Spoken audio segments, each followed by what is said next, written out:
ये कहानी शुरू होती है एक ऐसे गांव से जहां की जिंदगी किसी सपने जैसी थी। वहां के लोग, खासकर बच्चे, हंसते, खेलते, नाचते और हर दिन को जश्न की तरह जीते थे। मासूमियत से भरी इनकी दुनिया में न दुहक था न डर। लेकिन ये खुशियां ज्यादा दिन तक टिकने वाली नहीं थी, क्योंकि उनकी जिंदगी में आने वाला था एक ऐसा साया जो सब कुछ बदल कर रख देगा। उस साये का नाम था कालू किडनैपर। कालू कोई आम आदमी नहीं था। वो एक बेरहम इंसान था जो छोटे बच्चों को अगवा कर उन्हें दूर किसी अनजान जगह भेज देता था, जहाँ से वो कभी लौट कर नहीं आते।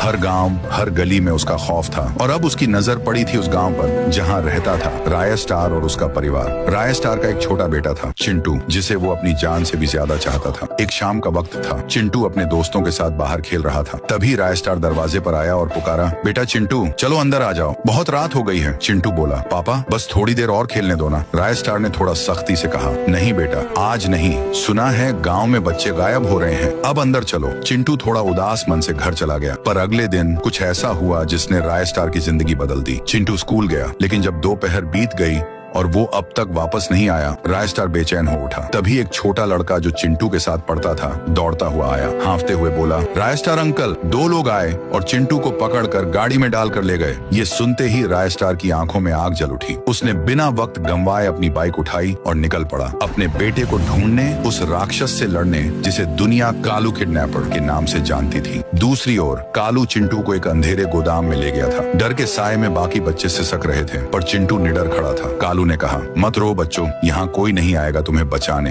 पर चिंटू ने आंखों में आग लिए कहा, तूने गलत बच्चे को पकड़ लिया है, तू नहीं जानता मेरे पापा को। और तभी हवा में एक तेज गड़गड़ाहट होती है। बाइक की तेज आवाज सुनाई देती है। दरवाजा टूटता है और उसमें से निकलता है राय स्टार, उसके हाथ में चमकती तलवार जैसी छड़ी। राय स्टार गरजता है, कालू, मेरे बेटे को हाथ कैसे लगाया तूने? कालू हंसता है, अच्छा तो ये तेरा बेटा है? अगर पहले पता होता तो यहीं खत्म कर देता। राय स्टार ने कहा, अगर दम है तो मुझसे लड़, बच्चों पर हाथ डालना बहादुरी नहीं। और फिर शुरू होती है एक भयंकर जंग। चारों ओर धुएं का गुब्बार छा गया। जमीन कांप रही थी। कई मिनटों तक चलती इस भीषण लड़ाई के बाद जब धुंध छंटती है, कालू जमीन पर गिरा पड़ा था। राय स्टार अपने बेटे चिंटू को गोद में उठाए राजा की तरह सिंहासन पर बैठा था।